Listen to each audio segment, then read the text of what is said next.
My parents mocked my art dreams, claiming I wasn't their child. At their anniversary bash, I turned the tables and exposed their cruelty in front of everyone. My parents ridiculed my pursuit of an art career, insisting I couldn't possibly be their daughter. During their milestone anniversary celebration, I played along with their cruel game and publicly dismantled their facade.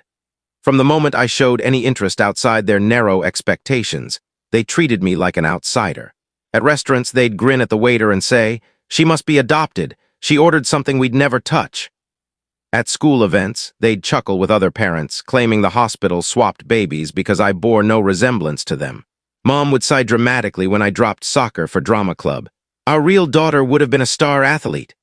Dad bragged to his golf buddies that my obsession with books proved I wasn't his. After all, no child of his would pick novels over sports. They found it endlessly amusing. When I dyed my hair jet black at 12, they announced to the entire Thanksgiving table that no child of theirs would make such a bizarre choice. Choosing art school over business college. That earned eye rolls and snide remarks. The hospital owes us a refund. We clearly got the wrong kid. They said it to my face over dinner, loud enough for the neighbors to hear. Strangers who admired my early sketches got the same line. We're still waiting for her real parents to claim her. Even my boyfriend heard it the first time I brought him home. He later left, saying my family's constant rejection was too toxic and he couldn't deal with parents who seemed to despise their own child. My older brother Ryan escaped the jokes entirely. He checked every box. Star quarterback, state business school, married his high school sweetheart, popped out grandkids on schedule. At family gatherings, Dad's toast thanked them for at least one real child. Everyone laughed, except Aunt Claire, who later pulled me aside and called it vicious. The breaking point came when I won a prestigious National Sculpture Award. Cash prize, solo gallery show, industry recognition, the works. The MC looked horrified when Mom quipped, "We're not convinced she's ours, but if she is, we'll take the credit." Dad added, "Any day now her actual parents will show up." The audience shifted uncomfortably while my parents beamed like it was comedy gold. If they wanted to play the not our kid game, I decided to play harder and win. Their 28th anniversary was the perfect stage. They begged me to give a speech. I agreed, then spent weeks preparing everything except the words I'd actually say. I called Aunt Claire and asked for every prenatal photo in the family albums. Mom looked different before and after my birth, puffier, paler. Dad's old yearbook showed brown eyes, not the green he swore ran in the family. I learned basic photo editing, nothing wild, just enough to sell the story. The night arrived. My parents held court at the head table, basking in congratulations for raising 2 kids. Mom gestured at me and said, "Well, 1.5, we're still not sure about that one." Ryan gave a heartfelt speech. Then it was my turn. I stood, smiled, and said I needed to address a family mystery that had haunted us for years. The room fell silent. My parents had joked for decades that I wasn't theirs, and after exhaustive research, I finally understood why. They were right, I wasn't their biological child. I produced the photos, pointed out Mom's changed appearance, highlighted Dad's yearbook eyes, explained that no one in the family tree had ever been an artist, except, apparently, my real grandmother, a painter who died before I was born. Their relentless jokes had pushed me to dig for the truth. The room was a tomb. Mom went chalk white. Dad tried to interrupt. I kept talking. It explained everything, the emotional distance, the favoritism toward Ryan, the ease with which they mocked me. I thanked them for raising a stranger's child anyway. Since blood clearly mattered so much to them, I understood why they cherished Ryan and merely tolerated me. I thanked them for keeping me despite knowing the secret. Mom started crying.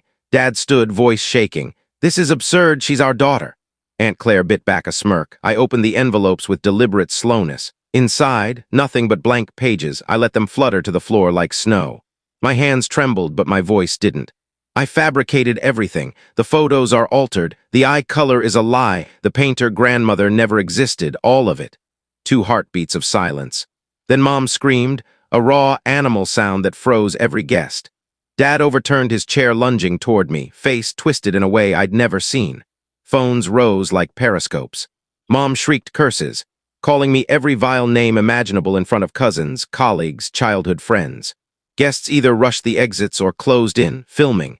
Ryan sat paralyzed at the head table. Aunt Claire grabbed my arm hard enough to bruise and dragged me toward the side door. Dad kept coming, shoving past the event coordinator, bellowing that I was dead to him, that he never wanted to see my face again. Claire yanked me into the hallway.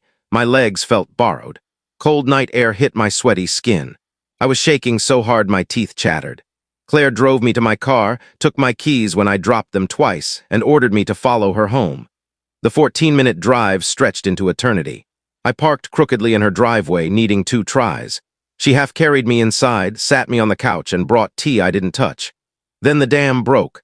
Not pretty tears, ugly, choking sobs that left me gasping.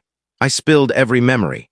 The restaurant jokes at 8, the Thanksgiving announcement at 12, the prom date warned I was probably switched at birth. The award presenter's horrified face. I told her about Ethan leaving because my parents treated their daughter like a punchline. Claire listened without judgment. My phone vibrated nonstop. Ryan, what the hell were you thinking? Mom's hysterical. Dad punched a wall. Aunt Linda, you're selfish and cruel. Explain yourself. Cousins, uncles, old neighbors, texts, calls, group chat chaos. Videos were already online. I powered the phone off. The silence felt heavier than the noise. Claire refilled my untouched tea and asked the question I dodged. Was this to hurt them, or to make them feel what you felt? I said the second, but sitting there with the wreckage, I admitted it was both. I'd wanted them to squirm publicly the way I had at the award ceremony. I'd wanted the laughter to choke in their throats. That night in Claire's guest room, sleep wouldn't come. Every time I closed my eyes, I saw Mom's face collapse, Dad's rage, the blank pages swirling like confetti at a funeral. At 3 a.m., I stared in the bathroom mirror and didn't recognize the person who'd orchestrated such precise cruelty. Claire answered a call at 8 a.m. Maya, frantic after seeing Instagram clips. She insisted on coming over. I showered, hoping hot water would make me human. It didn't. Turning my phone back on was a mistake. Notifications avalanched. 60-plus messages, 20 missed calls, voicemails. Ryans weren't angry, they were wounded. Why ruin their night? Mom won't stop crying. Dad's saying things I've never heard. The kids keep asking questions. Mom's voicemail was 2 minutes of broken sobbing. How could you lie? How could you humiliate us? Dad's was ice. Do not contact us until you're ready to beg forgiveness on your knees. I packed to leave around noon. Claire hugged me hard and said to call anytime. The drive to my apartment was 20 minutes of white-knuckle silence. My legs barely worked on the stairs. Everything looked the same, sculpture replicas on shelves, the framed award certificate above my desk, but felt radioactive. Maya showed up with takeout and champagne. She listened while I explained the forged evidence, the rehearsed speech, the weeks of planning. She asked what I thought would happen after the big reveal. I realized I'd never planned past their faces crumpling. My gallery owner called next morning, voice tight. Word of the family meltdown was spreading in art circles. Collectors were skittish. One had already backed out of a major sale. She wouldn't cancel my upcoming show but warned me to lie low. My stomach dropped. My career, the one thing I'd built without my parents, was now collateral damage. I barely left my apartment for 3 days. Worked on a new piece in my spare room studio, ignored most texts, pretended the world still made sense. Wednesday afternoon, Ryan knocked. He looked like he hadn't slept in the wrinkled shirt. He collapsed on my couch and said Tara was furious, fielding daily calls from Mom, shielding the kids from questions they couldn't answer. He was stuck playing peacemaker while his wife thought I'd lost my mind. I asked if he'd ever noticed how differently they treated me. He admitted he had, but figured I was tough enough to handle their weird humor. I laughed, sharp, ugly. Told him cruelty disguised as jokes wasn't funny when only one person was bleeding. We talked for 2 hours, really talked for the first time. Ryan confessed the pressure to be perfect. Perfect grades, perfect sport, perfect wife, perfect life, so maybe they'd ease up on me. It never worked. Their problem wasn't my choices. It was my existence.